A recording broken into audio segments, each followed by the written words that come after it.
Assalamualaikum warahmatullahi wabarakatuh. Kisah Nabi Idris adalah salah satu kisah yang syarat akan peringatan untuk kaum muslimin, menjadi manusia pilihan.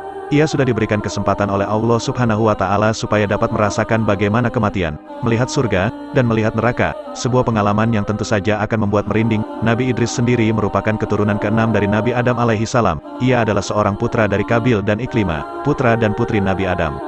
Ketika itu, Allah Subhanahu wa Ta'ala memerintahkan Nabi Idris supaya mengajak seluruh manusia supaya berjalan di jalan Allah Subhanahu wa Ta'ala. Pada saat itu, dia adalah manusia pertama yang menerima wahyu melalui malaikat Jibril saat dirinya berusia 82 tahun. Untuk memahami kisah Nabi Idris selengkapnya, simak ulasan berikut yang disadur dari berbagai sumber. Lantas, bagaimana kisah Nabi Idris? Nabi Idris alaihi salam adalah nabi kedua dalam urutan 25 nabi yang wajib diimani. Dengan kata lain, ia adalah nabi kedua setelah Nabi Adam alaihi salam yang menjadi manusia pertama yang diciptakan oleh Allah Subhanahu wa Ta'ala. Berbicara mengenai silsilah, Nabi Idris alaihi salam adalah generasi ketujuh setelah Nabi Adam alaihi salam yang merupakan keturunan dari Kabil dan Iklimah. Nama Idris sendiri berasal dari bahasa Darasa yang mempunyai arti kata sebagai belajar.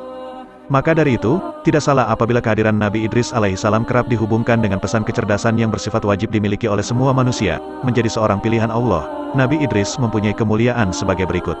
1. Orang pertama yang bisa membaca dan menulis kisah Nabi Idris alaihi salam diceritakan bahwa ia adalah orang pertama yang dapat membaca dan menulis dengan memakai pena. Lewat lembaran petunjuk Allah Subhanahu wa Ta'ala yang berbentuk 30 buah sofia, ia kemudian menyampaikan dakwah kepada seluruh umatnya.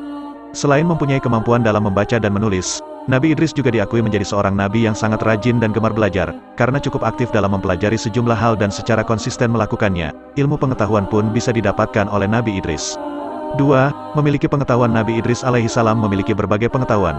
Salah satunya adalah tata cara merawat kuda, paham mengenai ilmu perbintangan atau falak, dan juga pintar dalam berhitung. Bahkan, salah satu penelitian mengatakan bahwa Nabi Idris merupakan salah satu penggagas ilmu tertua di bumi, yaitu ilmu falak. 3. Memiliki derajat yang tinggi. Lewat surat Maryam ayat 57, dikatakan bahwa Nabi Idris alaihi salam tersebut memiliki martabat yang tinggi. Dengan kata lain, ia juga mempunyai derajat yang sangat tinggi selain menjadi seorang nabi yang saleh. Pada akhirnya Allah Subhanahu wa Ta'ala menempatkan Nabi Idris ke dalam golongan tersebut. Supaya bisa mempunyai derajat yang tinggi layaknya Nabi Idris alaihi salam, ada 3 kunci utama yang dapat dilakukan oleh manusia saat ini. Mulai dari keimanan kepada Allah Subhanahu wa Ta'ala, berhijrah dengan meninggalkan semua bentuk yang dilarang, dan berjihad atau bersungguh menuju ketaatan kepadanya. Kisah Nabi Idris tentang kematian. Pada suatu hari, malaikat maut Israel yang telah bersahabat lama dengan Nabi Idris meminta izin kepada Allah Subhanahu wa Ta'ala untuk turun ke bumi dan bertandang kepada Nabi Idris. Ia merasa sangat rindu bertemu dengan Nabi Idris dan Allah Subhanahu wa Ta'ala pun akhirnya mengizinkan untuk bertemu. Malam itu, Nabi Idris kedatangan seorang pria yang membawa banyak buah-buahan. Tentunya ia adalah malaikat Israel yang sedang menyamar dan Nabi Idris tidak mengetahuinya. Nabi Idris kemudian menawarkan makanan tersebut kepada Israel tapi ditolaknya. Akhirnya mereka mengobrol dan keluar melihat pemandangan di sekitar.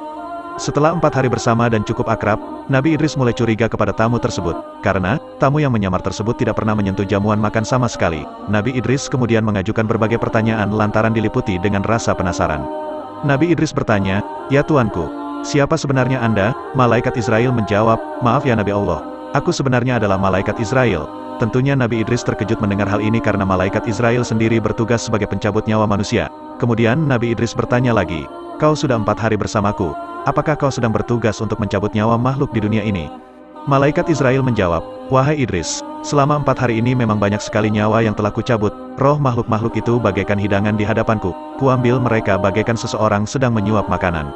Nabi Idris bertanya, "Lantas apa maksud kedatanganmu kemari? Apakah kau ingin mencabut nyawaku?" Malaikat Israel menggeleng, "Tidak, ya Idris, kedatanganku memang untuk mengunjungimu karena saya rindu dan Allah telah memberikan izin." Usai percakapan tersebut, Nabi Idris kemudian membuat satu permintaan. Ia ingin malaikat Israel mencabut nyawanya kemudian menghidupkannya kembali. Nabi Idris penasaran dengan sakitnya sakaratul maut yang dikatakan sangat dahsyat. Akan tetapi, percakapan tersebut tidak langsung dilaksanakan oleh malaikat Israel. Mengingat berbagai hal yang akan dilakukan olehnya hanya atas perintah dari Allah Subhanahu wa Ta'ala, malaikat Israel, "Saya tidak mencabut nyaman seseorang selain atas izin Allah." Akan tetapi, pada akhirnya Allah Subhanahu wa Ta'ala mengabulkan permintaan tersebut. Tidak berlangsung lama, malaikat Israel mencabut nyawa Nabi Idris. Lantas melihat sahabatnya kesakitan, Israel menangis. Setelah itu, Allah Subhanahu wa Ta'ala menghidupkan kembali Nabi Idris. Kemudian Nabi Idris menangis karena dia tidak dapat membayangkan jika manusia lain mengalami sakaratul maut yang sangat sakit tersebut. Rasanya begitu dahsyat dan tidak dapat diungkapkan oleh kata-kata. Nabi Idris tidak tega jika umatnya harus sengsara di ujung hidup dan mati. Sejak itu, Nabi Idris kemudian semakin gemar mengajak umatnya untuk berbuat kebaikan, taat kepada Allah dan menjauhi segala pantangannya. Suatu ketika, Nabi Idris dan malaikat Israel sedang beribadah bersama. Kemudian Nabi Idris mengajukan permintaan unik kepada malaikat Israel. Nabi Idris, apakah kau bisa membawaku melihat indahnya surga dan dahsyatnya api neraka, wahai malaikat Israel? Malaikat Israel, wahai Nabi Allah, lagi-lagi permintaan darimu sungguh aneh. Mengapa kau meminta hal itu? Bahkan para malaikat pun takut melihat neraka. Tetapi kau malah memintanya. Nabi Idris, jujur saja, aku takut sekali dengan azab Allah itu. Semoga iman dan takwaku kian bertambah setelah melihat neraka.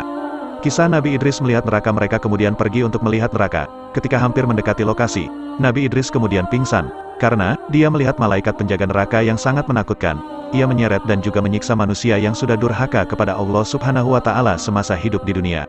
Ternyata Nabi Idris tidak tahan dengan siksaan yang sangat mengerikan tersebut. Seumur hidupnya tidak ada pemandangan yang lebih mengerikan ketimbang dengan dahsyatnya api neraka. Api berkobar, bunyi gemuruh yang sangat menakutkan dan hal lain yang mengerikan. Dia tidak dapat membayangkan bila hal ini menimpa umatnya kelak.